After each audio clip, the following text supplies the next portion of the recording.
we've gotten some huge deals from realtors. And an assignment, we made $65,000 from a realtor. Another assignment, we made $61,000. Someone offered us a $50K assignment closing in 5 days. You can make a ton of money just networking with realtors and getting deals from realtors, and you don't really have to spend any money on that, and it's pretty cool. It took me 9 months to get my first deal. That was from direct to seller cold calling. Once I started doing the direct to agent model, it took me like 3.5 weeks. Dang, so this model works fast for new investors. Welcome to the Wealthy Investor Podcast, the #1 podcast for flippers and wholesalers and people trying to scale their real estate business. And today we have someone very special on the podcast. He's been on here a few times, and he's going to teach you and me how to get rich in their 20s. How are you doing, Ray Rodriguez? I'm good, bro. Super glad to be here now for a third time. I know. That's so cool. It's like 3-peat with the Lakers. Yeah. Right? Yeah. And we'll do that. It'll be a 50-peat. That's what I'm hoping for one day. So every single year for the next 50 years. Yeah. And if you're a Celtics fan, you can just click off of this video now. Yeah. So, yeah. Yeah. So what my goal on this podcast is to teach people how to get rich in their 20s. And if you're in your 30s, it still applies to you.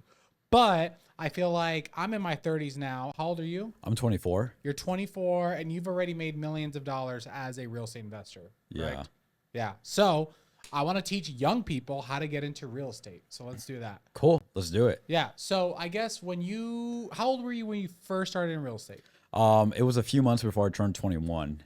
21. Yeah. Got it. Okay. So a few months before. So you were Yeah, 20. I was 20. Yeah. Got it. Okay. And then you're how old again right now? I'm 24. 24. Yeah. Okay. So it was in like September of 2020. And I mean, we're almost in September of 24. So let's just say I've been in it for 4 years now. So let's talk about real estate. So I know you just made a big pivot in your business where you went from doing direct to seller to transitioning back to focusing more on free leads. Yep. Is that the case? Yeah. So for context, the first 2.5 years of my business, all we did was direct to agent and MLS. Reason being, didn't really have money to spend on marketing. So we just went after the free leads and that worked out fine. Over the years, I was fortunate to have saved up a good amount of money. And I said, okay, well, I just got to learn direct to seller.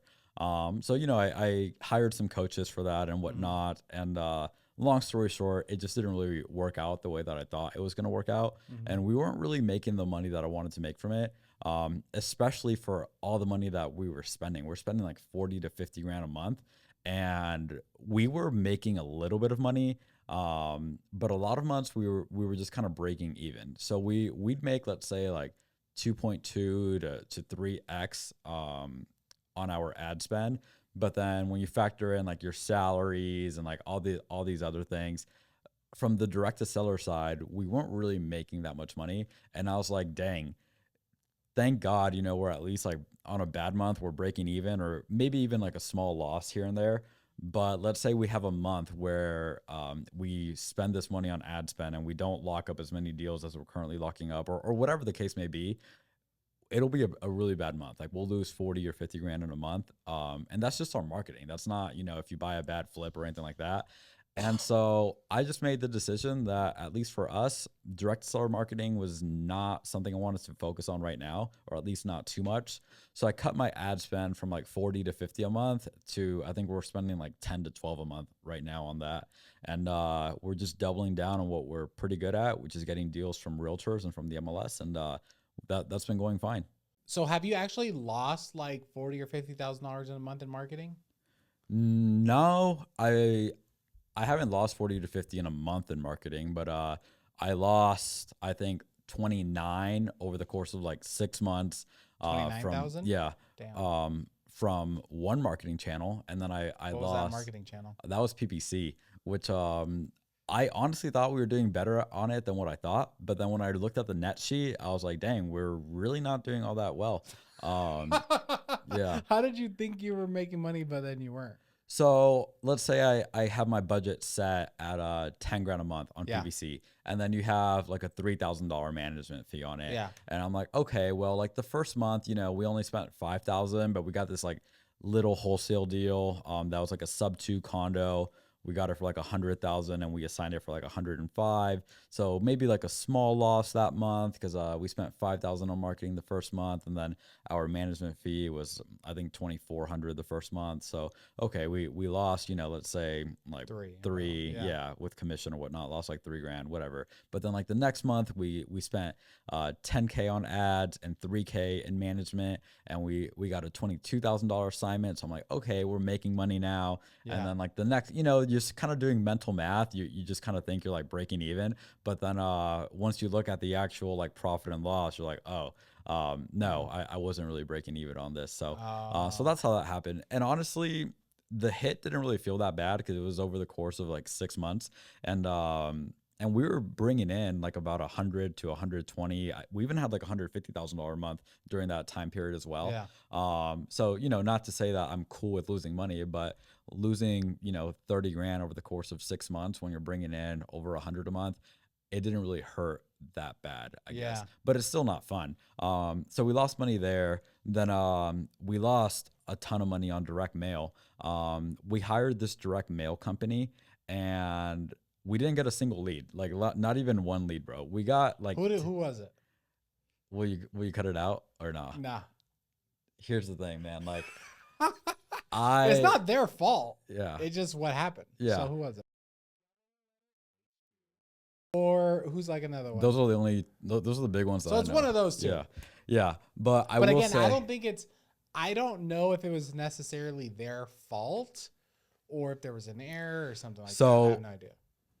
I spent like 30 grand. How do I say this? So I joined a coaching program that like recommended them to me. What was the coaching program? It was called. Oh, yeah. And they didn't do anything for me.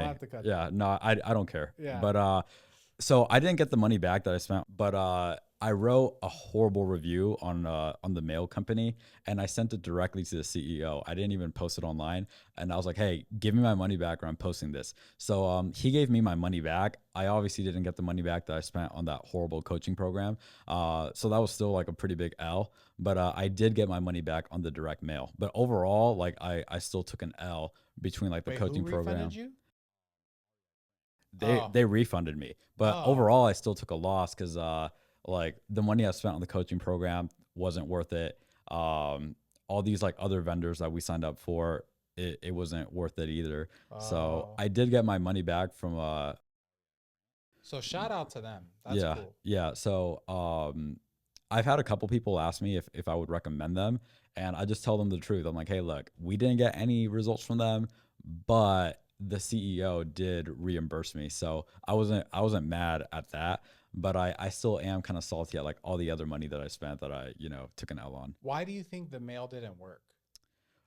Truthfully, and can we just, are we taking all this out or what are we doing? Because so here's why. They didn't send the mail. Like so no way. I remember let's say we were like 3 weeks in. I called my rep that worked at that company, and I was like, hey, we've only gotten, I don't remember, like 2 phone calls. And you guys have sent out like 4,000 pieces of mail. And I'm like, how have we only gotten 2 phone calls? Because the expectation was that we were gonna get a 0.5% response rate, which I don't remember, like I don't recall off the top of my head what that number should be. Yeah. But higher than 2 phone calls, and not even those weren't leads; those were just people calling to say, take me off your list, like F you, this and that. And so we call the guy, and he's like, yeah, looks like we've sent out all the mail. And then I'm like, interesting. He's like, oh, actually, looks like we missed a week of dropping. And then he's like, oh, actually, we've sent out like this many. Oh, he like changed his number 3 times on that call. And I was writing down everything he was saying, so I could like find my notes somewhere and find the exact numbers. And he's like, oh, don't worry, we'll be all caught up by the end of the week. And then like 2 more weeks go by, we don't receive a single phone call, and they're still charging my card every single month, or every single like Thursday, I think it was. And before I knew it, I had already spent like 11 or 12 grand with them. And then I got on the phone with the CEO, and he was like, yeah, I'm sorry, man, we only ended up sending out like 2,000 of them or whatnot.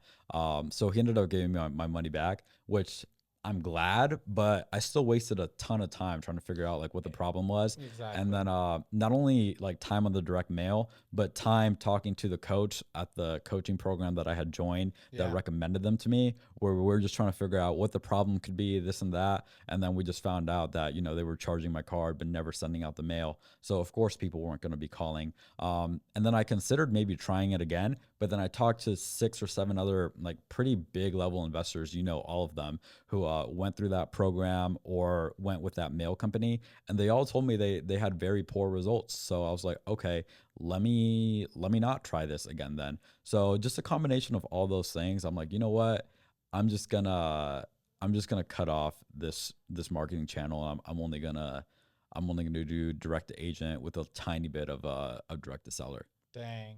Yeah. Yeah, I don't know how much of that we're gonna cut. We're gonna have to like go back and really look at Yeah, that. But honestly, yeah. yeah. But there's a few really good lessons. So number one, there's the time lesson, and then there's like I call it the fat lesson. Okay. So what happens with a lot of companies, and it's happened to me in my real estate, it's happened to me in my rental portfolio, it's happened to me at Wealthy Investor, where the top line starts to get really big. So you could have losses, but you're just like, it doesn't matter. Like we're making money, but these losses do matter. Oh, for You know what sure. I'm Yeah. saying? Because Yeah. it's almost just like being irresponsible with money and resources. And then when everything's going good, like you can't see the chinks in the armor. You know what I'm saying? Yeah. But what happens is these chinks can start growing, or I don't know, these issues could start growing, and then it eats into your profit. And then you're like, what the hell? We made 100K a month. How did we like net nothing? Yeah. And I've experienced that myself. So I know that's just me speaking from what I've gone through. So even though at the time, you're making all that money, just make sure if you're listening to this, you pay attention to the expenses that are going out. And, you might have one marketing channel that's making up for all the other marketing, and you should cut everything else and just do one, because then you're also missing out on time, which is the other part. So it's not like, oh, well, you lost $30,000 because you spent uh, $30,000 and got nothing. Well, you actually lost 3 months of production that you could have been doing something else. So that $30,000 could potentially be Yeah. $300,000 if you were making 100K a month and things got kind of messed up. So Yeah, no, that's 100% true. And I wasn't like really mad at the loss because I'm so grateful to say that I didn't really even notice it until I yeah, looked at like the financial statements. Um, and just grateful that we're making money overall. But once I saw that something wasn't working, I wasn't just gonna continue spend. I think that's like the definition of insanity. So yeah, I obviously just had to cut that off. But I think the tough thing is, at least from having spoken with a couple other real estate investors, and they're all like really big players. Like again, you would know I'm pretty sure you know all of these people except maybe one guy who doesn't live in Vegas. But the tough part, at least in my opinion, when you're signing up with like a lot of these companies, they're telling you, hey, you're not going to see any results until months like 4 to 6. And so the thought process is, let's say you're spending $10,000 the first month, the second month, the third month, and you don't see anything. You're like, well, I'm $30,000 in the hole, but they told me that I wasn't gonna really see anything until months like 4 to 6. So if I just cut it off right now, I'm basically just accepting a $30,000 loss. Or if I continue spending 10 grand a month for another couple of months, maybe that's when I'll start making my 4 to 5x return on my money. And so that was for sure kind of my thought process and the thought process of the other 6 or 7 guys that I spoke with. But after, at least for me, after 6 months of spending money on something and just not seeing it work, I just decided to cut it off. One of my friends kept going for a year, another one kept going for 8 months. I think one of them cut it off at like months 4 or 5, and another one cut it off after the first month. But I think that's one way that a lot of these investors are, just kind of taking L's. yeah, yeah. So PPC mail, have you tried any other direct to seller marketing? And then Yeah. I want to talk about Um, what is working for you and how much money you're making doing that. Yeah. So we did PPC, mail, PPL. Are you still doing PPL? Yes, but not as much as before. Mm. What else did we do? Because we definitely did. Oh, YouTube ads. Um, I feel like I'm missing something, but we. Texting, cold calling, I'm guessing. Oh yeah, yeah. I mean that stuff too. Yeah. Mm-hmm. Um, I don't know why I feel like I'm missing something, but let's just say it was those. So Yeah. PPC, mail, PPL, and social media ads were Did like you the. do Facebook ads or TikTok ads? Or any No, of I that? think we only did YouTube. Okay, YouTube. Yeah. Got it. Okay, and then so why did you cut back on PPL? Um, a few reasons actually. So one, we are like with one of these companies in particular, when we started off with them, things were going pretty well. Like the leads we're getting were pretty decent. You know, we are paying like $400 a lead, but we were converting like one in every 16, I think it was. And so I'm like, all right, I can, spend $400 16 times and then we get a deal and, we'll make some money and it's cool. But then I see the cost of lead going up from like 400 to like 600. And then not only that in itself isn't the problem, but then when you see the quality of these leads going down, and even then I just continued spending the money for a little bit because we were still making some money, not as much as at the beginning, but we were still making some money. But then the PPL company sends out an email to all its customers saying, "Hey, we are changing our refund policy." They had these like new crazy rules where before, if the seller was not the person who filled out the form saying that they wanted to sell, they would refund you because why are they going to charge you hundreds of dollars for you to speak with someone who's like, oh, I never filled out a form saying I wanted to sell my house. But now they're like, no, we're not refunding you for that. Or they're not refunding you for, I can't remember all the things that they included in the email, but I read that and I was like, what? This is crazy. So I just decided to cut that one off. And, we weren't really making too much money from it towards the end there anyway. So to answer your question, I mean, that's why we're kind of cutting off a little bit on PPL. We're still keeping one or two PPL sites going that have been working pretty well for us. But I think at one point we had like 7 PPLs running, and most of them we just shut off. Dang. Okay. All right. So let's transition now to how you're actually making $100,000 a month, Mm-hmm. which we've talked about it before. But what I've learned in marketing is you gotta say it over and over again. Yeah. Right. I was watching Alex Hermosi video, and he was talking about how when he was launching his book, he was running ads, he was posting it on his Instagram, he was like sending it out to his email list and all this stuff. And then he said when he walked up to people or when people recognized him on the street, he would say, "Hey, are you going to the book launch?" And he said like 4 out of the 5 people he said that to were like, "Oh, I didn't know that you had a book launch." And Mm. he's like, "How could you not know? I'm running ads. I'm sending out emails. I have my affiliates marketing." And then I also thought about this recently. I was like, think about what's like a big sports team, The Lakers. the Lakers, right? Like, do you think the Lakers have ever played a game where you didn't even know they played? I mean, yeah. Probably. And Yeah. they're a multi-billion-dollar corporation.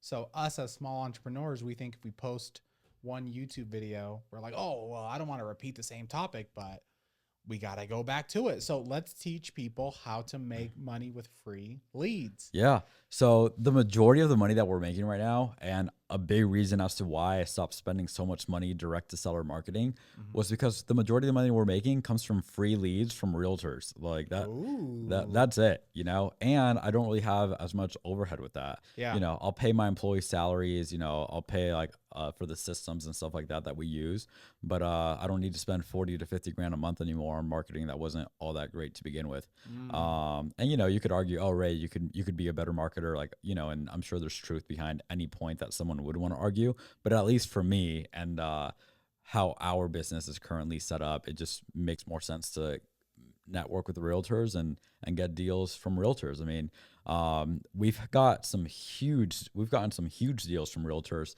On an assignment, we made 65,000 from a realtor. Another assignment, we made 61,000. We had one where we could have flipped it and made like 90, but someone offered us a 50K assignment closing in 5 days, and I was like, all right, I'll just take that. So you can make a ton of money just networking with realtors and getting deals from realtors, and you don't really have to spend any money on that, and it's pretty cool. Yeah. Okay, so let's teach people what does that mean that you're working with realtors? Yeah, so we'll become friends with realtors. Let's pretend I don't know you at all, and But you do know me. I don't understand. yeah. Well, it's just an example, right? Oh, okay, okay. Yeah. So let's pretend like you're a real estate agent. We've never met before or anything, but I see online you're a realtor here in Las Vegas, where I'm also looking to do business. I will just give you a call. Let's role play it. Okay, cool. Ring ring. Hello, Hey Brian, this is Ray. How are you? Ray. What's up? Who's this? Yeah, this is Ray. I'm looking to buy a home here in Vegas. Just curious if you had any properties coming up with a potentially motivated seller by chance? I mean, yeah. I mean, we always have properties coming up. Like, what are you looking for exactly? And are you working with a realtor already? Are you a realtor? No, no, I'm not, which is why I just wanted to reach out to you, see if you had anything, and I could be your client and you can have the buyer's agent commission. As far as what I'm looking for, really I'm just kind of looking to do a fix and flip. The property doesn't need to be like a super rundown property. Really just if there's a seller who's willing to sell at a bit of a discount, I'd at least be interested in checking it out and seeing if we can make an offer there.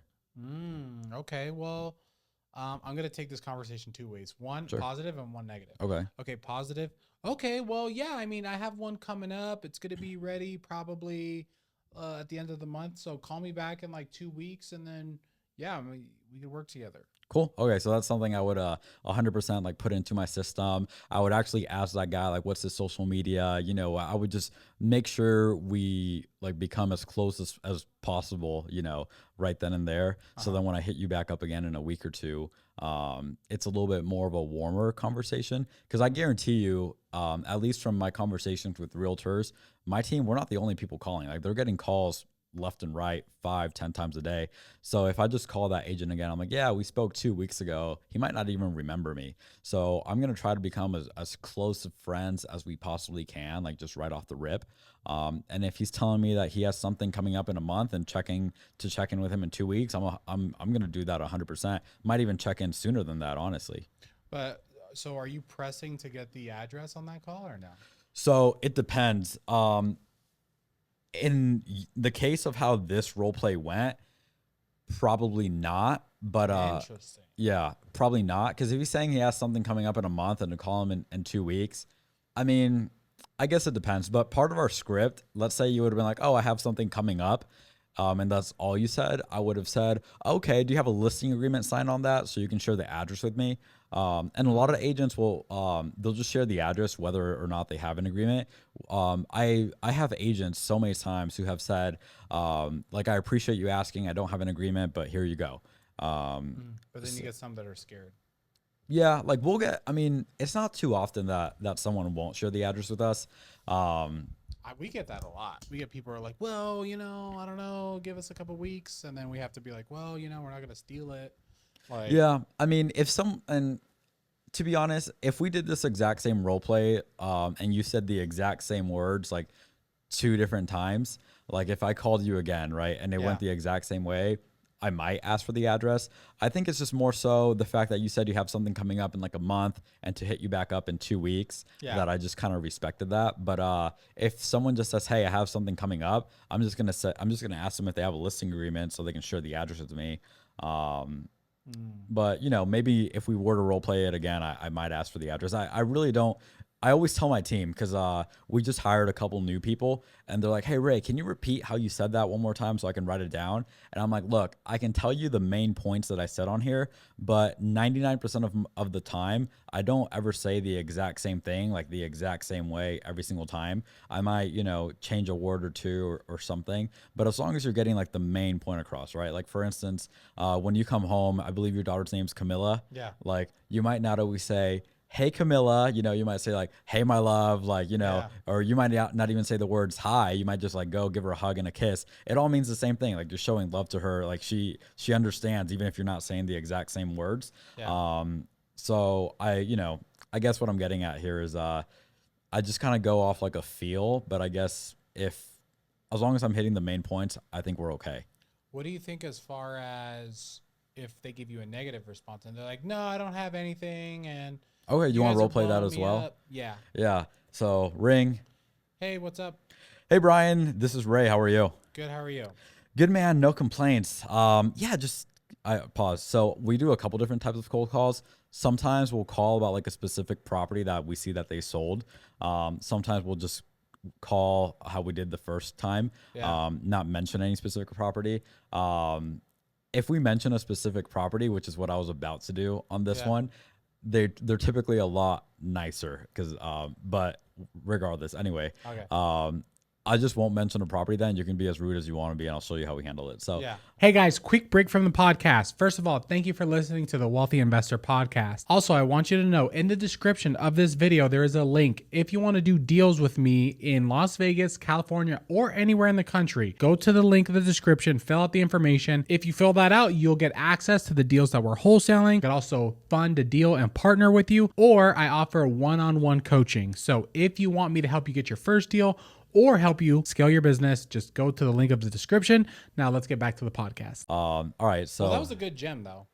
That's a good gem you just gave someone. Like, oh yeah, yeah, call out a specific property so that way they know you're actually paying attention, Right. and not just cold calling. exactly. So we'll do that like half the times. The other half of the time we'll just not even mention a property. It just kind of depends. Yeah. And that could be a whole separate conversation. But so I just asked you, like, you know, you How are you just answer doing? the I'm phone. doing Like, great. Yeah, what's up? Yeah, What are you calling perfect. me for? yeah, man. Just curious if you might have any properties coming up with a motivated seller by chance. I mean, yeah, I'm a realtor. I mean, that's kind of what we do. We sell properties. Awesome. Yeah, man. I would love to be your client, and you can have the buyer's agent commission on anything you represent me on. Do you have a listing agreement signed so I can check any of those out? Yeah, I mean, I have one over here on Banana Street. It's on the market right now. It's a great property. Nice. So when someone's giving us the address, we are typing it in. Like we have our headset on, we're typing it in, and then let's say like I'll just find something that catches my eye about it. Doesn't really matter what it is. It can be the location. It could be the like literally whatever. It could be something they wrote in the description. So let's say it's in a good area, for example. I might say, oh, okay, yeah. I mean, I see on here. I see this one. Oh, this one's in Henderson. Looks like it's in a nice area. Why would they even consider selling this one? So really, I'm just kind of, I guess you could say small talk, you know, being like, oh, just something about the area, something about the property. And then me asking, why would they even consider selling that? I'm just trying to dig into the motivation, just so that I know if there's something there. Because if the agent were to say something like, oh, they're selling because, you know, it's a husband and wife and they're pregnant and it's just too small of a property for them to, you know, they don't have an extra bedroom for the kid who's on the way. So they want to sell and get something bigger. Chances are they're not going to be selling at a discount. Those are not the typical sellers that will sell at a discount. So in that case, I might just build a relationship with the agent, kind of see if we can have each other in our back pockets. If he ever needs an investor to make a quick cash offer, he can, you know, my goal is to build that relationship so he can call me. Or in the future, you know, I'm going to continue calling agents. So my goal is to build a relationship so he's cool with me calling him again in the future. But if the agent, when I ask about why they would even consider selling it, if he were to say something like, it's a 2-story property and it's an elderly couple. I mean, this is a real example of one we bought, 2-story couple, 2-story property, elderly couple. And the husband had fell down the stairs twice already and had gotten a hip replacement each time. And they just don't want to deal with that anymore. So they wanted to downsize to something smaller. And on top of that, the wife had like a problem with her lungs. Every time she went up and down the stairs, she was completely out of breath and their bedroom was upstairs. So for all those reasons, they just needed something like a single story, much more convenient for them. And I'm listening to all this. I'm like, okay, this definitely sounds like there's some motivation there. So that's something that I would just dig a little bit deeper into, see if there's anything we can do. Okay. Yeah. So let's say back to the negative response, it doesn't fit. It's just a normal house at market value. Then where do you take the conversation? Yeah. So I honestly don't even consider that to be a negative response. That's just how most of them are. In those cases, we ask them for permission to stay in touch with them. And then when we call them back, we'll be like, hey, you told me I could check in with you periodically. Just curious if you had anything coming up that I could be your buyer on. You can represent me, get the commission. We'll say stuff like that. What we consider to be a negative response, like we've had realtors cussing us out, you know, stuff like that. in those cases, we'll still follow up with them, but we'll have someone else on the team follow up with them just in case, I don't know, they didn't like my voice, or they didn't like that it was a female voice, or whatever the case may be that caused them to be so irate like that. We'll just have somebody else on the team give them a call, or maybe they were just having a bad day. Like, I don't know. Yeah. And then we'll make a note of that in the system, like, oh, this person cussed us out. And then if they cussed out the next person again, like 3 weeks later, then that's probably just the kind of person that they are. We still do stay in touch with them, but they're just not our favorite people to check in on. How many calls are you doing a day? Me personally, Yeah. very little. Yeah. If I even make a call, like I think today I've made like 2 calls, But like, what about when you first started this direct to agent? like 400 calls. Out of those 400, I might have like 120 people pick up. But as far as like making calls, I'd make around 400 on average and talk to a little over 100 people per day. Okay. And Yeah. then how fast were you able to get a deal once you started calling 400 people a day? Well, a lot of people know that it took me 9 months to get my first deal, but that was from direct to seller cold calling. Once I started doing the direct to agent model, it took me like 3.5 weeks. Dang. So this model works fast for new investors. Yeah, and a lot of people, to my surprise, a lot of people will kind of have a similar reaction to yours, being like, "Dang, like this works a lot faster." And my thought process is, let's say you're not in real estate or anything. You're just, let's say you just work like I don't know, any other job. Let's say you're a doctor, right? Yeah. And I cold call you. I'm like, "Hey, Brian, would you consider a cash offer on this house?" No, buy. Okay, whatever. Chances are you don't really know of very many people who might consider a cash offer. You might know a lot of people who need to go to the doctor pretty soon or something, but Yeah. you're not like spending your day, like that's not what you do for a living. You're not looking for people who might sell at a discount. Yeah. And so my thought process is, now let's flip the script a little bit. And instead of you being a doctor, you're a real estate agent, and I call you now.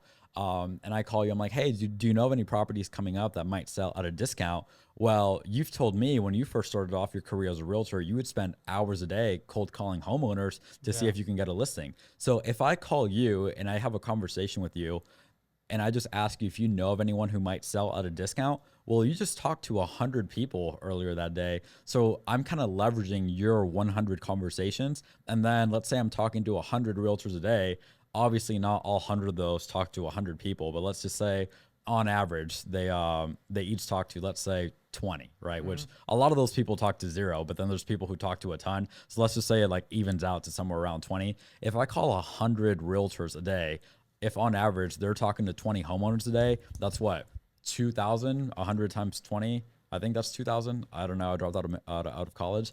That's essentially as if I just talked to 2,000 homeowners in a way.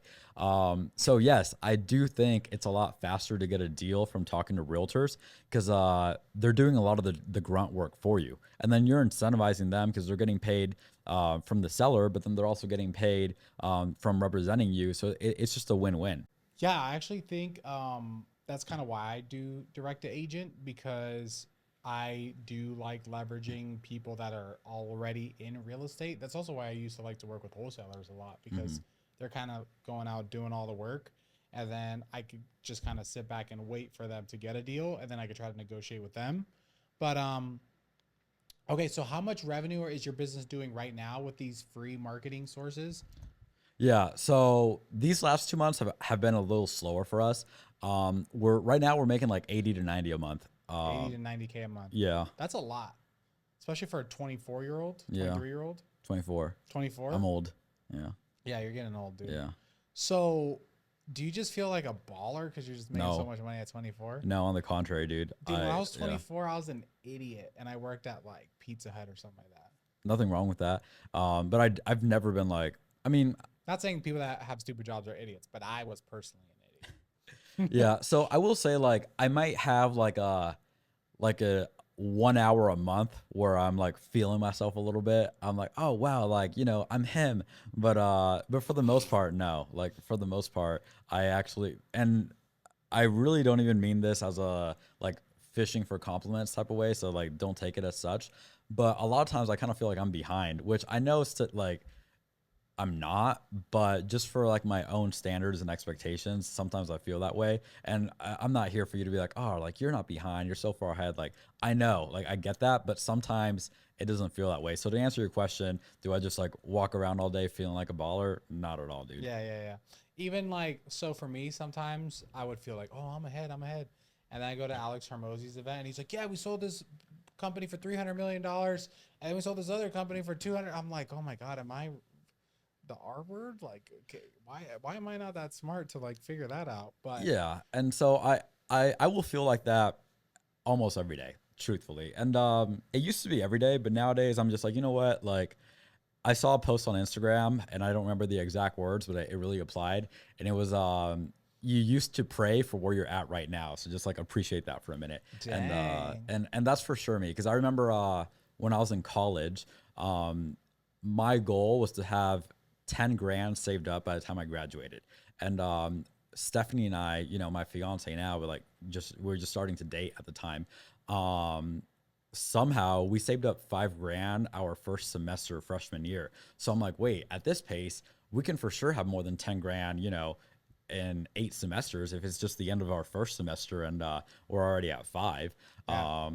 So I guess kind of where I'm getting at with that is like at one point I would have done anything to have 10 grand saved up by age 22. And so, you know, I'm 24 with a little more than 10 grand saved up, I guess you could Yeah, say. yeah. Have you So saved $1 million? nah, No. I want to, but Yeah, no. not I yet. think liquid right now, I have like half of that. Okay. And then I have a couple 100 grand in equity and like some properties and whatnot and some other crap. But no, I've never saved I really want to save up $1 million for sure. Yeah. Yeah. I would say you feel a little bit different when you have $1 million in your bank account. You're Yeah. just like, damn. Yeah. Like I've had 100K, I've had 10K. When you have a million, you're just like, damn, like that's a lot of money. Yeah, no.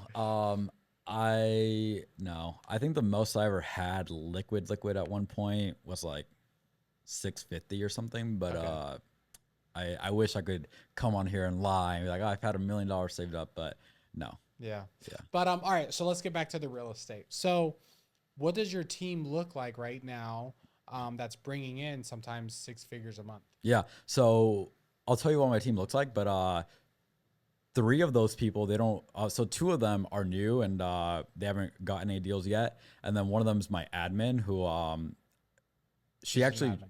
yeah, it's like She's she great. doesn't do deals, but she Yeah. actually just got one and we're in escrow right now, which is really cool because she doesn't get paid to get deals, but so now that she's getting a deal, so, you know, she'll get paid for that one, of course. So here's what it looks like. All the revenue is really much brought in by me or by my acquisition manager, who I just spoon feed leads to, and we just cold call realtors, build relationships with them, and then they send us leads, and But that's you're not it. but you said you're not calling anymore. I'm not calling anymore, but I've made thousands of calls. Like so, for instance, today I made 2 phone calls, and I thought this lady I had never spoken with her before or anything. And after our call, she's like, "Hey, can you send me a text with all that info?" I'm like, "Yeah, sure." I just put her number in my phone to send her a text. Looks like we had spoken in the past and whatnot. So I've pretty much spoken to. I want to say I've probably spoken to like 95% of realtors in Vegas at least once, like you know, over the last 4 years. So yes, you're right. I'm not really calling agents anymore, but I'm still getting a ton of leads sent to me every single day. Oh, So I like, for instance, you don't call me to be like, "Hey Ray, do you have anything I could buy off of you?" But at least once a week, I just pop into your office. I'm like, "Hey, you want to check this out?" yeah, yeah, So yeah. it's kind of the same thing. You know, I don't need to be calling a lot of these realtors anymore 'Cause you've done it. because like Yeah. we're friends now. Like, Yeah, yeah, yeah. Okay, so that's what you do. What does your acquisition person do? He still calls a lot of agents like all day, every day. He calls agents, but now he's already been on the team for a little over 2 years. So he's built up a good amount of relationships with agents as well who just send stuff to him. So every so often, you know, he'll get something from just a relationship and he's like, "Hey Ray, what can we pay for this?" And like for instance, he just got one on Friday from a relationship and the agent was telling us that they're getting foreclosed on this Friday. And so I already have the money ready to go. We just walked the house earlier today, and I think we're going to be closing on Wednesday or Thursday. So, so I mean, I'll raise capital, or if we wholesale, I'll find buyers. That's pretty much what I do now. So I guess like to answer your question about my acquisition manager, we all send him a ton of leads. So there's a ton of people cold calling on the team. We just send him leads all day long. And then he also gets leads from previous relationships that he's built, and he'll get paid more on those leads because he's also technically, in my opinion, responsible for generating them for the team. So he'll get paid for closing them. And if he generated the lead himself, I'll go find buyers if we're wholesaling them, or I will go raise the capital if we're going to flip them. And that's kind of what I do. I find more buyers, I find more capital, and just kind of manage the like everybody, and that's about it. How much do you pay your acquisition person? So he has a $2,000 salary, and then he gets paid 10% commission on anything he locks up, but he gets an extra 10% if he brings the lead in as well. Oh, that's cool. So like on two of our biggest deals, like on those 60K deals that we've gotten 2 deals, actually on pretty much all our banger deals, I think he's gotten 20% on, because he was responsible for the lead on pretty much, I think, all but one of them. Yeah. So I mean, it's not like he's had months where he's been, I think his next paycheck is coming in at like 18,000, and that's like a 2-week pay period as well. That's really good. Yeah. What do you think? What phone systems are you guys using to call from? Yeah, so we recently switched everything that we were using over to Grid Tier. So before, Never heard of that. That's a new one for me. yeah, so before what I was doing is I was paying like $1,500 a month for like a mass texting software. Then I was paying a couple $100 a month for like a mass emailing software, and I was paying like $700 a month for a phone system for multiple users, and like all these other things. And this company hits me up, and they're like, "Hey, we saw one of your videos where you mentioned all the companies that you were using, and how much money you were spending on each of them. We have a product that does all of that for only $500 a month." And at first I was like kind of skeptical. I'm like, man, I'm spending like $2,000 a month, or more than $2,000 a month, combined, paying for each of these a la carte. So it took them like a month to just kind of convince me to just hop on board. I was like, I don't know if I want to, like, cause what if this doesn't work as well? Like, what if we can't make as many calls or whatnot? But, they convinced me, and, I gave it a try, and honestly, it's been great. So we use Grid Tier, only costs $500 a month. I think there's like a $2,500 activation fee at first, but they gave me a little code where if let's say let's say you were to like use them or something, if I give you that code, it waives the little activation fee, so you only pay the $500 a month instead of the $2,500, I think it is. So that's what I've been using, and it's been going well. Got it. And then what KPIs are you holding your acquisition person to? And then didn't you used to have lead managers, or what happened to them? Yeah, so we had lead managers. We had we had 2 lead managers. One of them I fired like pretty much after we filmed our last podcast.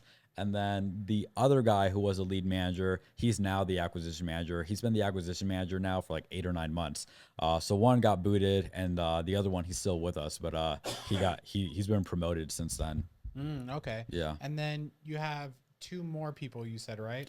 Yeah, so they're new. They cold call realtors. Like that's what they're currently doing. So like lead managers. Yeah, I mean, probably like truthfully, like a role below that, because in my opinion, a lead manager, there's a lead, and then you're gonna ask them a billion questions. The cold callers, they're just seeing if there's a lead to begin with. And now that they're more comfortable making cold calls and whatnot, I'm training them a little bit on lead management. But at first, I just wanted them to be I just wanted them to be comfortable asking people if they have a lead. That's it. Yeah. Okay, so let's say someone's recruiting a brand new person. What kind of KPIs and stuff are you holding these new people to? Is this person going to be a cold caller or a closer, or what are they doing? Let's say they're a cold caller. Yeah, so for us, the cold call KPIs are pretty simple. How many calls are you making? How many conversations are you having? And how many addresses get sent over to you? Those are the biggest things if you're only a cold caller. Yeah. Now, if you're also like a cold caller / a follow-up specialist, then we'll also track how many people are you like reaching out to follow up with, and out of those people, how many of them actually you connect with. So for instance, let's say my job's to follow up with you, and every time I call you, you send me to voicemail, and I'm seeing that. But then let's say Brianna has the same job as me, and every time she calls the people she needs to follow up with, they always pick up the phone and they want to have a great conversation with her. I'm gonna look at those KPIs and be like, okay, well, for some reason, people don't want to talk to you. Either you come off too salesy or like whatever the case may be. Yeah. So that's something we'll kind of look into. But if they're just a cold caller, it's just how many calls are they making, how many conversations are they having, and how many addresses are being sent over to them. Yeah. So, but what are the specific numbers, like dials, Yeah. conversations, and So addresses? for dials, we're looking at 150 per day.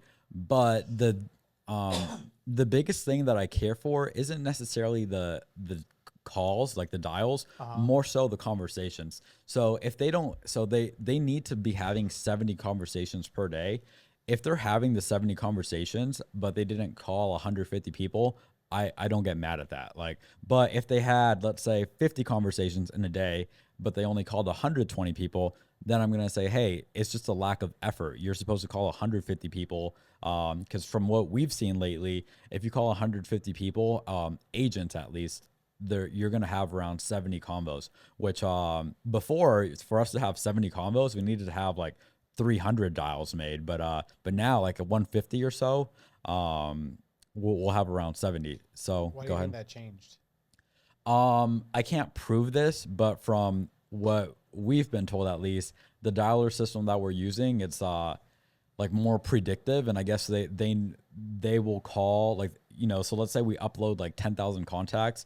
Let's say both you and Brianna have a history of picking up calls around like 3 p.m.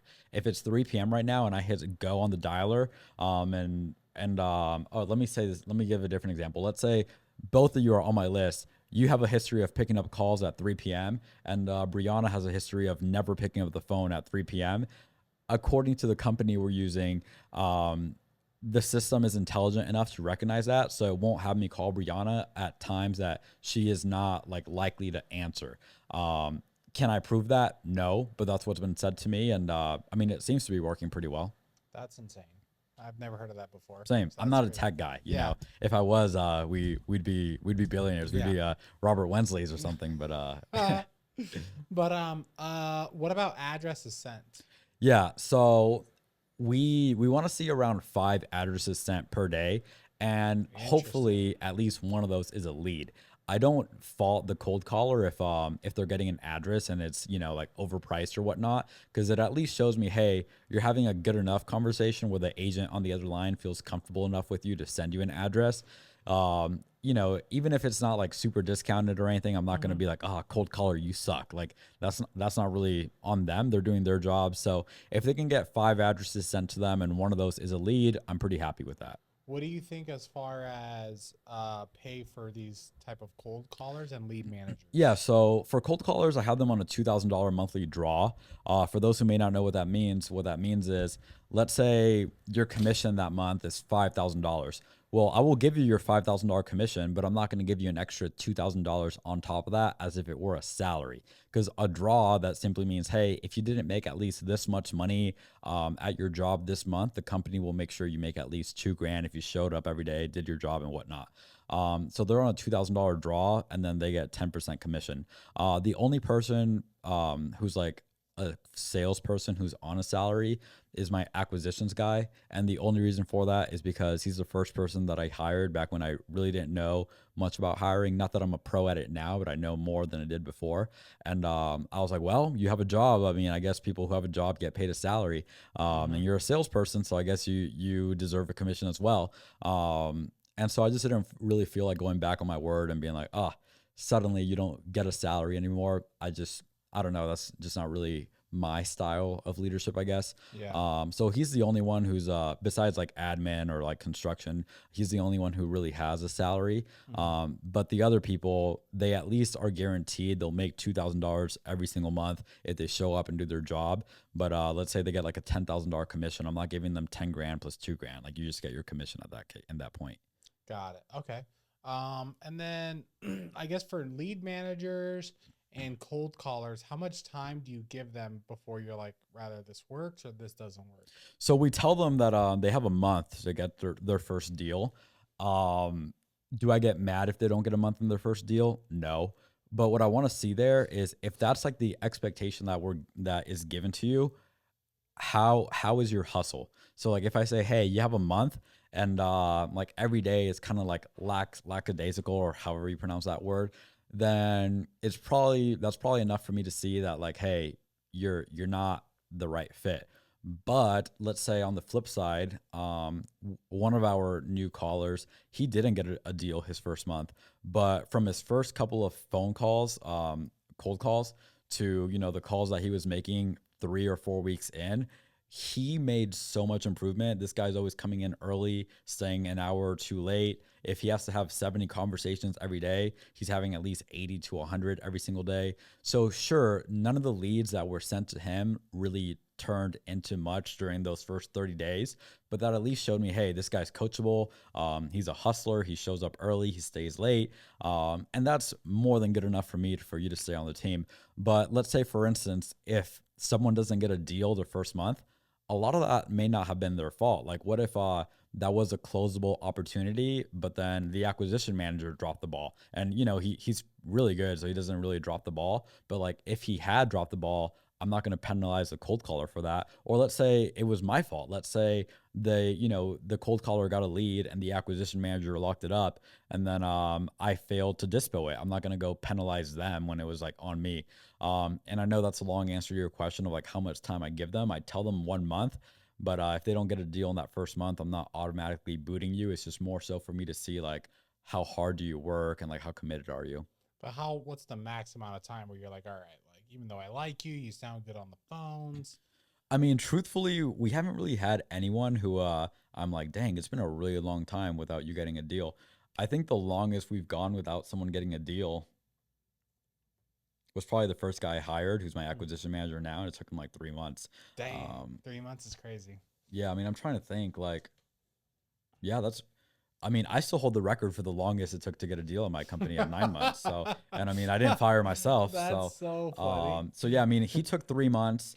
We have a lot, and not a lot, but like a handful of interns. They're just in high school. Well, I guess some of them are freshmen in college as of like Monday, but one of them got a deal like his second day. Two of them got deals their first day. One of them got a deal in like 2 weeks.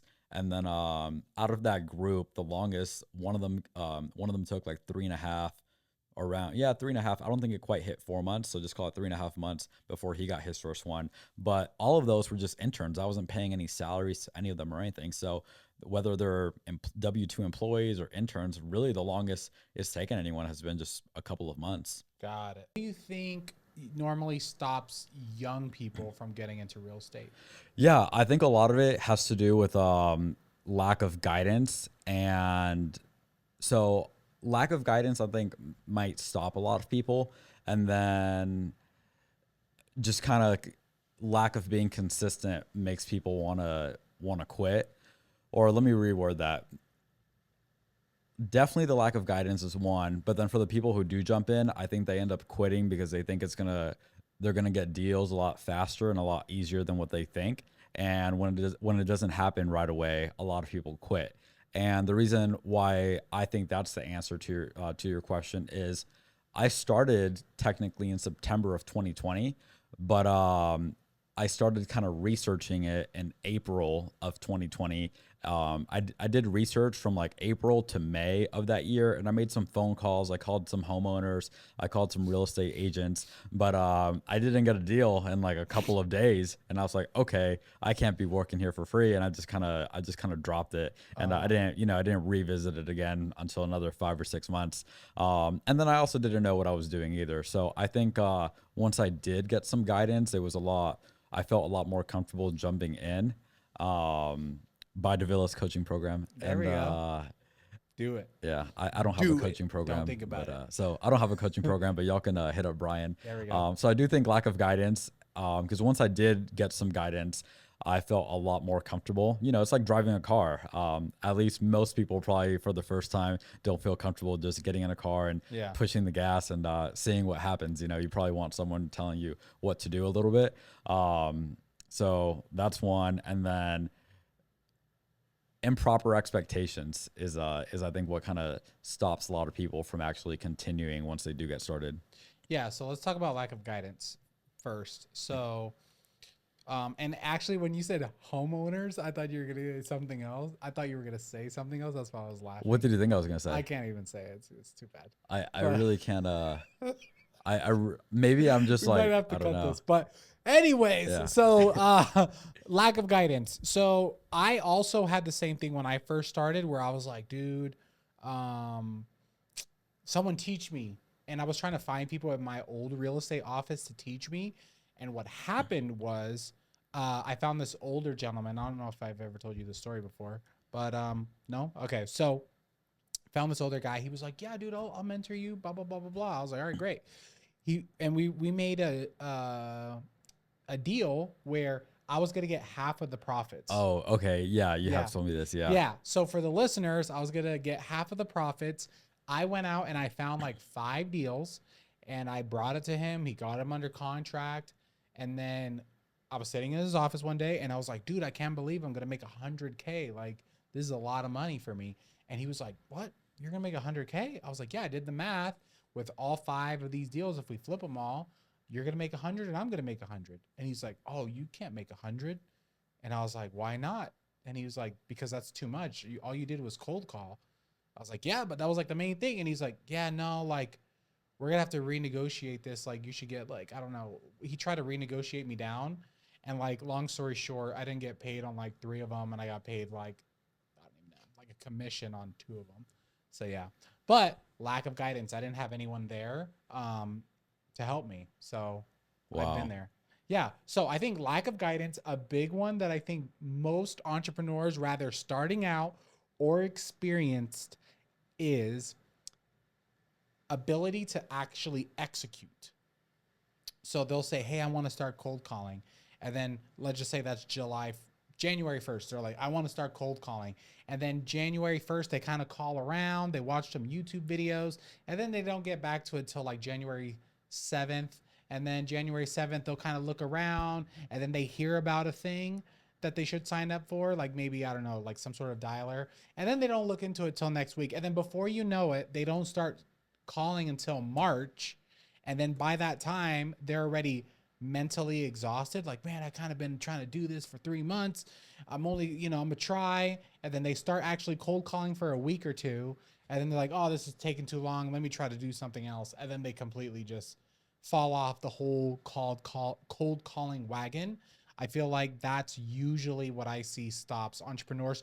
Even when it comes to scaling, they're like, "I want to hire someone." They'll ask their friends about hiring someone. They might even interview someone, and then a couple weeks go by, they completely forgot about that person. So they start looking again, and then they hire someone a month or two after originally thinking about it.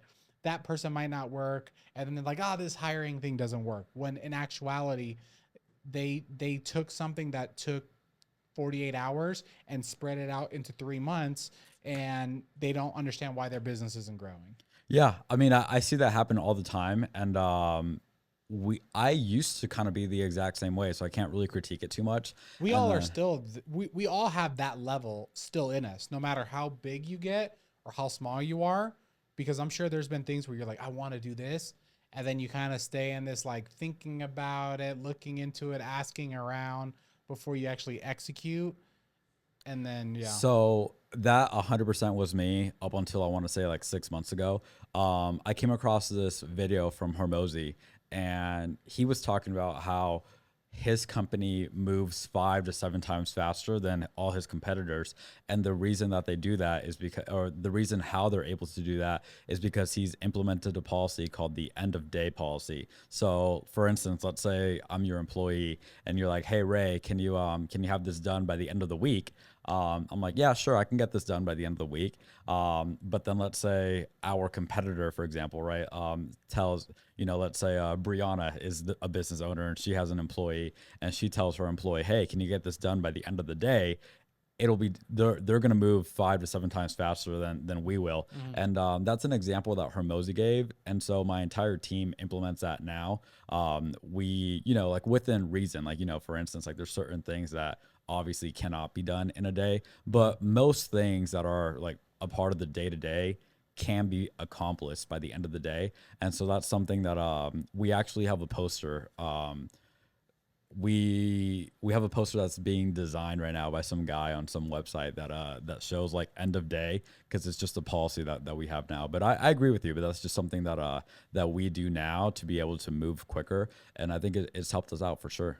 Yeah, I think I learned it from Ryan, because Ryan will be like, dude, I want to do this new funnel. Hey, make the landing page. Hey, do this. Hey, go do this. I'm going to post. And he'll start things without even it being fully built out, but it gets started like fast. Yeah. And that's kind of like I've learned from that over the years. And I try to be like, let's do this. Let's do that. Let's like, I call it shaking the tree. So like, let's just say you want to get some fruit from the tree. You could like stand there and you can kind of wait for fruit, or you could get a rock and throw it. Or if you're like me, who's like an idiot, you could just shake the tree and hope some fruits fall. That's kind of my strategy. I like that. I like that. That's cool. Yeah. Yeah. Nice. Yeah. What else do you think stops people from getting rich in real estate? You give one and I'm gonna give one. Yeah, I mean, dude, that's a good question. I think really the only thing you need to make money in real estate, you need to find good deals. And I mean, if you're a flipper, I mean, you really only need three things: deals, money, and construction. So if you're a flipper and you're not doing a lot of deals, which one of those departments are you lacking in? Yeah. And if you're a wholesaler, you really just need deals and buyers. So if you're not making the money you want to make as a wholesaler, you're probably lacking in one of those departments. So to answer your question, I think it's what stops people from getting rich in real estate. I think it's just one of those things. Or I mean, even if you're a rental property investor, deals. Yeah, I mean, deals, capital, maybe construction, depending on what you're buying, and then on a long enough time period, I think people will make their money. Okay, so I guess the last thing that I want to talk about mindset wise before we get into real estate is money on both sides. So there's the lack of money, and then there's like not taking care of the money that you're spending. Mm-hmm. So I've also talked to a lot of entrepreneurs that they had money and they raised money, so they didn't have a lack of money problem. They had a lack of management problem. Mm. So let's say they raise $100,000 for this flip, right? They use half of it for the down payment. They're going to use some for the construction costs, but then another deal comes up. So they're like, you know what? I'm going to use this money for the second property, for that down payment. And then they're like, okay, I need to raise more money for both of these. And then they raise more money, and then they're using it for both construction for both houses. But then they start also using that money for lifestyle. and then they're like, oh, okay, then a tax bill, then whatever. And then they raise more money, and now they're just like all the money's commingled. And then if these properties end up losing money, You're so then screwed. yeah, you're so screwed. Have you seen that happen to people?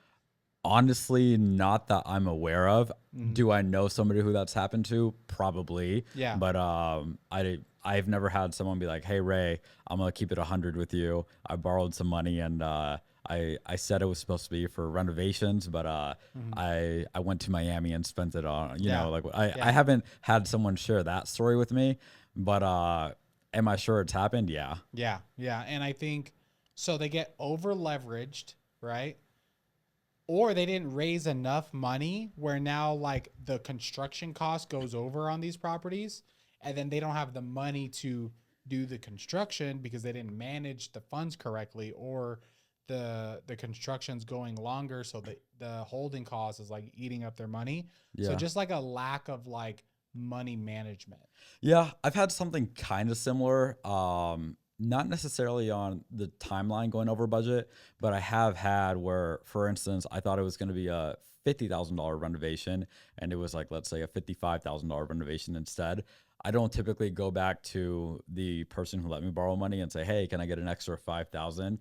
I think that makes you look kind of weak. But I just come out of my own bank account. I'll just put up the extra 5, and then when we sell it, I'll just I'll pay them back. Let's say they let me borrow, 50,000 for construction. I'll give them back their 50 and their interest, and I'll take my 5, and we're good. But as far as raising money for a deal and then using it for lifestyle, like you'll never ever catch me doing something Oh like yeah, that. whenever. But I mean, yeah, I barely ever raise money right now, but yeah, I've seen it happen before for sure. that's insane. Yeah. I have seen, where and I don't think this wasn't ever intentional, but I've seen where people, let's say, they borrow money for a deal, but the operator is extremely off on their numbers. And Mm-hmm. so let's say they're buying a house for 500,000. And I mean, it doesn't typically happen that much with like smaller single family, but Mm-hmm. let's say they're buying a house for $500,000 and they think after they're done with it, it'll sell for $1 million, right? Mm-hmm. But they were super wrong on the number they thought they were gonna sell it for, and they paid 500, and maybe this thing renovated it's only worth 500, and they borrowed all this money, and now they're gonna lose, and they don't have the money to pay people back. I've seen that happen a lot of times. Mm-hmm. And the people who let you borrow the money are rightfully going to be pretty upset. But I at least couldn't tell you of anyone who has borrowed money and then spent it all at like 58 in Puerto Rico or something like that. Yeah. So What does your day look like running a 6-figure a month company? yeah, so my schedule recently changed. Believe it or not, I normally go to bed at like 2:30 in the morning. Then I'll wake up. Crazy. Then I'll wake up at like 9 or so. Now I'm just going to bed whenever I feel tired, which is closer to 3 typically. What the hell? Yeah. And then I'll wake up 9 or 10. I feel perfectly energized, and I'll put in like an hour or two of work from home. Because we have a really small office right now, but that we're getting a new office, as you know. Yeah. And so a lot of the work that I need to do like on my own, I just need to focus, and I can't focus with 4 salespeople making calls like all around me, or I can't focus as well as I'd like to focus. So I'll just put in an hour or two from home. I'll show up at the office. I'll listen to like any sales calls. I'll do some training, or I'll have a coach come in to do some training. We have someone who comes in 4 times a week to train my guys, and then or he trains my acquisition manager. Then I'll kind of handle the training the cold callers or the follow up specialist myself. Who trains your acquisition person? He works for I can tell you, I'll tell you who he works for like off camera. They're cool with it and everything. Like they actually connected me with him, but I don't think that like if I say it on the podcast, I think a lot of people are going to be hitting them up for that. But they were kind enough to let my team be trained by their people. Such a great decision. But are they doing direct to seller? They only do direct to seller, yeah. So your guys getting trained on direct to seller, even though they're doing direct to agent? Yeah. So at the time when we started training with them, that was when we were like starting to do direct to seller. So that was like the whole reason why I needed someone to train them on direct to seller. But very quickly, I noticed that a lot of the skills that they learn translate over to direct to agent. And instead of being like, oh, what's got you considering selling? Oh, what's got your client possibly considering selling this one here? Yeah. So it's pretty much the same thing, just like maybe a different word or two. Got it. All right. So I guess last thing I want to cover is like a lot of people are going to be listening to this and be like, dude, this guy has it all figured out. He's Not true. balling. He has 2 phones. Like, how do I get like him? But like, what are some stuff that you are struggling with or things that you're trying to figure out? We're trying to get to 300 grand a month as soon as possible. And so I think I just figured it out, but I can't prove that because obviously we haven't done anything. This weekend I sat down and I was like, okay, I have a feeling I might be starting to overcomplicate things a little bit. How do you make money as a real estate investor, right? And you're either flipping houses, wholesaling houses, buying rentals. And so I just broke down like each of those things. And the biggest thing that I realized that we need, at least if we're wholesaling, because we do like half our deals are wholesale, half are flips, we need more leads and better buyers. And so that's what we're working on right now. How do I get more leads and people who will pay more money for these deals? Like, so that's one thing. And then on the flipping side, again, more leads and more capital. And that's it. So I think that was like our biggest struggle, just trying to figure out what do we need to do to get to 300 grand a month. But I think I kind of figured it out, and really I just simplified like what makes us money to begin with. So we're just looking to get more leads now, which is why we're making more calls, like hiring more people. And then raising money, for some reason, I'm so grateful. It's just always been really easy for me. Ironically, the other day, and I understand this isn't like a typical example, but it is at least true for me. The other day, someone was asking me about like raising money, and I kid you not, in the middle of our conversation, this guy texts me. He's like, "Hey Ray, I have $250,000 you can borrow if you want to use them or whatnot." And he's actually funding this deal that we're gonna close on in the next like day or two. And I've had stuff like that happen a lot. I understand that's not typical, but yeah, just more leads, better buyers, more lenders, and that's it. Okay, well, how do you get more leads then? How I guess walk us through how you're going to build a $300,000 a month wholesaling company. We are gonna become even better friends with more of these realtors, and they're gonna send us more leads. And something I was thinking is there's a handful of realtors that I think I have very very good relationships with. Like they'll invite, I don't even have kids, but they'll invite me to like their kids' birthday parties, or like hey, or they're like hey, do you want, they're like do you want to, or they'll invite me to their parties, or like they're like hey, do you want to go on like this trip with me or whatnot. So I'm like, okay, these agents I have very good relationships with, like just naturally, just because I'm cool with them, they're cool with me. How do we get more of those banger relationships? So that's kind of what I'm working on right now, just becoming better friends with people and having the people on my team become better friends with these agents as well. So I think that's how we're going to get more leads. Okay, so just deeper Yeah, relationships. because we're already making 100 grand a month just from that. So, and are we BFFs with every realtor in Vegas? Of course not. So if we can just become more friends with more realtors, at least in theory, I think we'll get more deals. Because for instance, last night I saw this deal on the MLS, and I'm like, man, it was a deal at list price, like 0 days on market or whatnot, and like I would 100% pay their asking price all day. But if it's on the MLS way below market value, you already know what's going to happen. It's going to get bid up like crazy, and it'll be bid up to a price where I can no longer pay that for that property. And then I was looking at the listing agent, and I was like, that name sounds extremely familiar. I looked her up on my phone, and it looks like we had texted each other like 2 years ago, but I messed up and not like continuing to build a relationship with that lady. Whereas if I had built a relationship with that lady, I think there's a really good chance I would have had that property sent to me before it ever hit the market, because we get a ton of those all the time. We get, agents sending us off market stuff multiple times per day. So I'm like, okay, how can I just go build more relationships with these people so we just get even more and more of these leads that turn into deals? What do you think is like your average deal size? Oh, it's 24,300 something. So you're doing like between like 3 and 4 deals a month about. Yeah. Right now, like the last like 2 months, our average deal size has been closer to like 18,000, but over the year it's been a little under 25. Right now we're doing like 4 to 5 a month, but the deals are just like a tiny bit slimmer. So Okay. yeah, and I'm like, okay, on one end, I'm happy that we're doing more deals, Yeah. but on the other end, I'm like, man, we need to, like, why is our average profit like going down? Do you know why?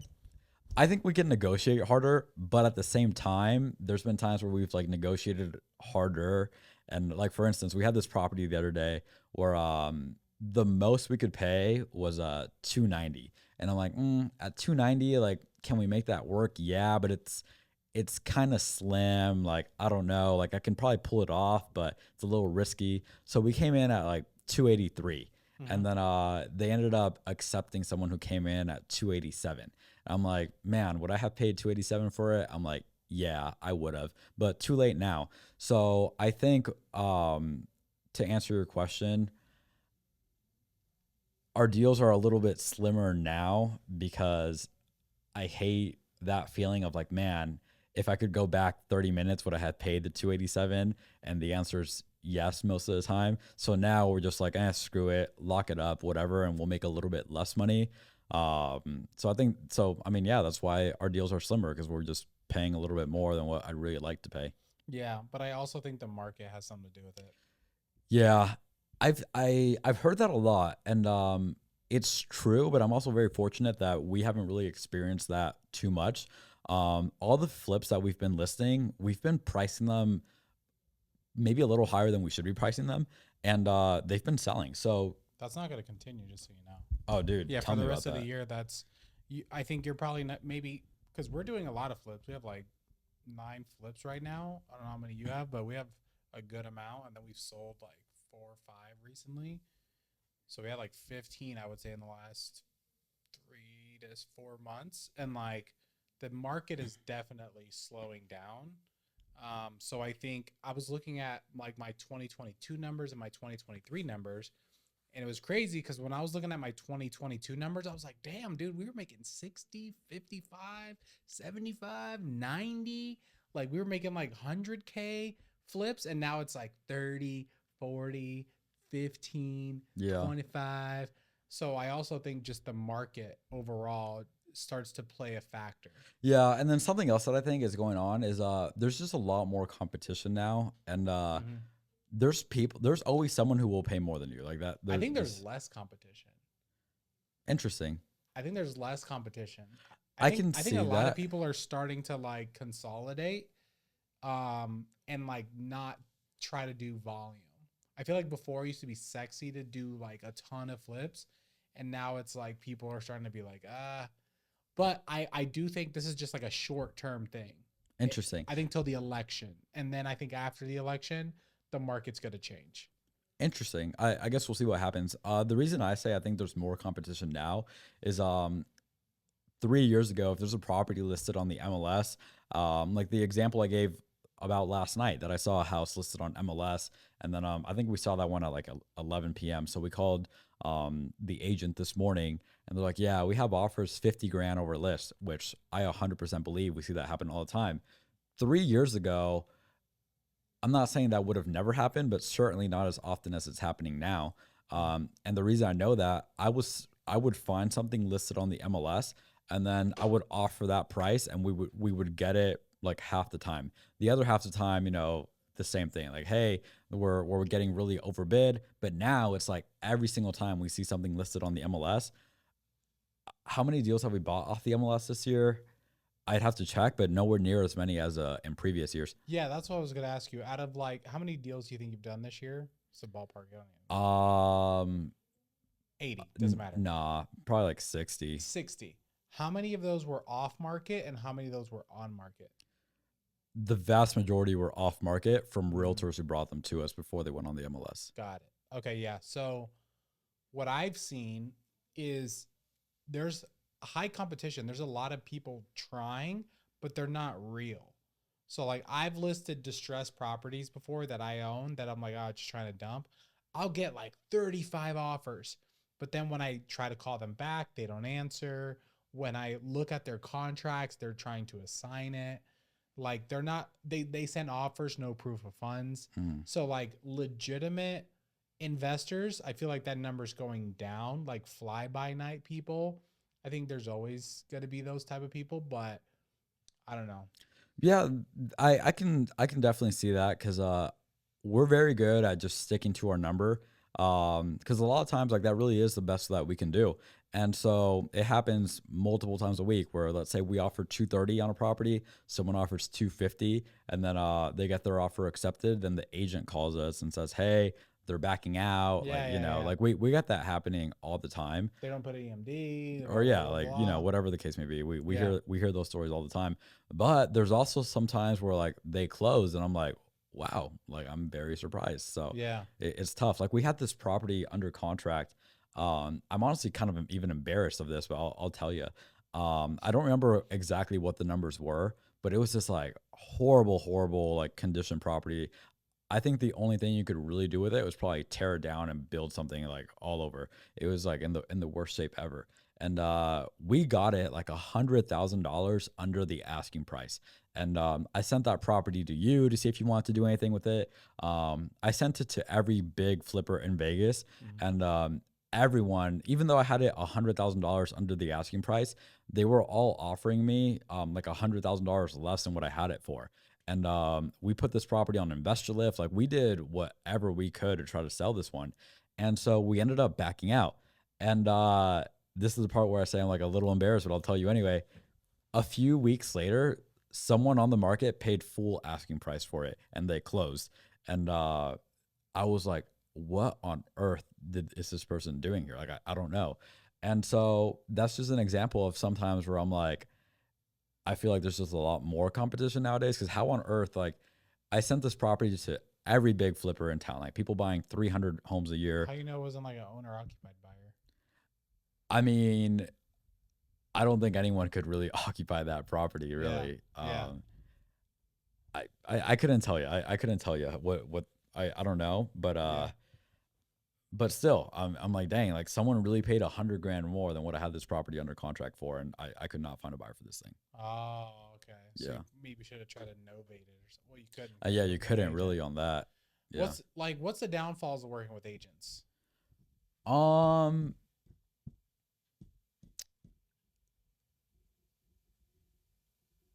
Not many that I can really think of. If you would have asked me this question 2 years ago, I would have said something like, "Oh, it might be like tougher to assign it or whatever." But it all just comes down to setting the proper expectations with these agents. Honestly, How do you um, assign it? same way you assign a deal that's direct to seller, you just sign an assignment agreement and that's it. Does Um, the seller have to sign that assignment agreement? no, But in California, they do. I've heard that, yeah, Yeah. but at least not here in Nevada. So do you make an addendum switching the buyer's name? It depends on the title company. Some title companies will require it because paragraph 16 of the Las Vegas contract says that this contract is not assignable unless otherwise stated herein. If I think I might assign the property, I'll put the name on the contract as my LLC and or assignee. And so then when I send that contract to the title company, they'll say, "Hey, like, sure, paragraph 16 of the template might say that this contract is not assignable unless otherwise stated herein." But on the very first page, the very first line, he put his LLC and or assignee. So they're saying he already put in here that it can be assigned and the seller signed off on that. Other title companies will say, "Hey, we need an addendum where you're explicitly stating that you're going to be assigning this property," and that, that's just an extra step. But we've never had an issue like getting that addendum signed, because ultimately, I mean, the realtor doesn't care and the seller doesn't care either. If the seller agreed to get $280,000 by Friday and they're getting $280,000 by Friday, we've had maybe a tiny bit of pushback on a couple transactions, but never like a big fiasco, nothing like that. But then you still have to get the assignment fee signed by the buyer, but the seller doesn't have to sign. Correct. Okay, and then you just send that assignment fee to escrow. Correct. Or, I'm sorry, yeah, that assignment fee, the assignment Agreement, contract to yeah. escrow, and then escrow pays you out. Yep, and that's it. Yeah. And like, it's every single title company that we've worked with has been really smooth and easygoing the last 4 years. I would say maybe the biggest hiccup, now that I'm really thinking about your question of what's the biggest hurdle working with agents, it's on subject to deals. When we're negotiating a subject to deal directly with the seller, a lot of them are so much more receptive to it than a realtor. And I can understand why a realtor might be more like, "Hey, what's going on here? Like, you're saying you're going to be the owner of this home, but the mortgage stays in my seller's name." A lot of Yeah. the agents, and I can understand it. A lot of these agents, they truly want to do what's best for their seller, and they're not sure if that's the best move for them. But then we explain to them why, in this particular case, that is the best move. And a lot of times, then they come around to it. But when we're talking directly to the homeowner, for some reason, they just understand it a lot better than the realtors do, and they don't really give us any pushback. But it's the agents that give us more pushback than the sellers on the subject to deals. But the last like 3 months or so, I don't know if subject to has become more popular in the realtor world or whatnot. But the last few months, we've just gotten a lot less pushback than ever before on these creative deals, which I'm super grateful for. Got it. All right. Well, hey, brother, thank you so much for coming on this No, thank you. podcast. For people listening on Apple and Spotify, if they want to find you, where do they go? Yeah, you can send me a DM on Instagram at Ray R Rodriguez _ and if you need anything, just let me know. I'll help you out. Yeah. And then on the YouTube, we will link all your stuff in the description of this video. Thank you. If you're still here, I appreciate you. If you haven't, subscribe to this podcast, and we'll see you on the next episode. Peace.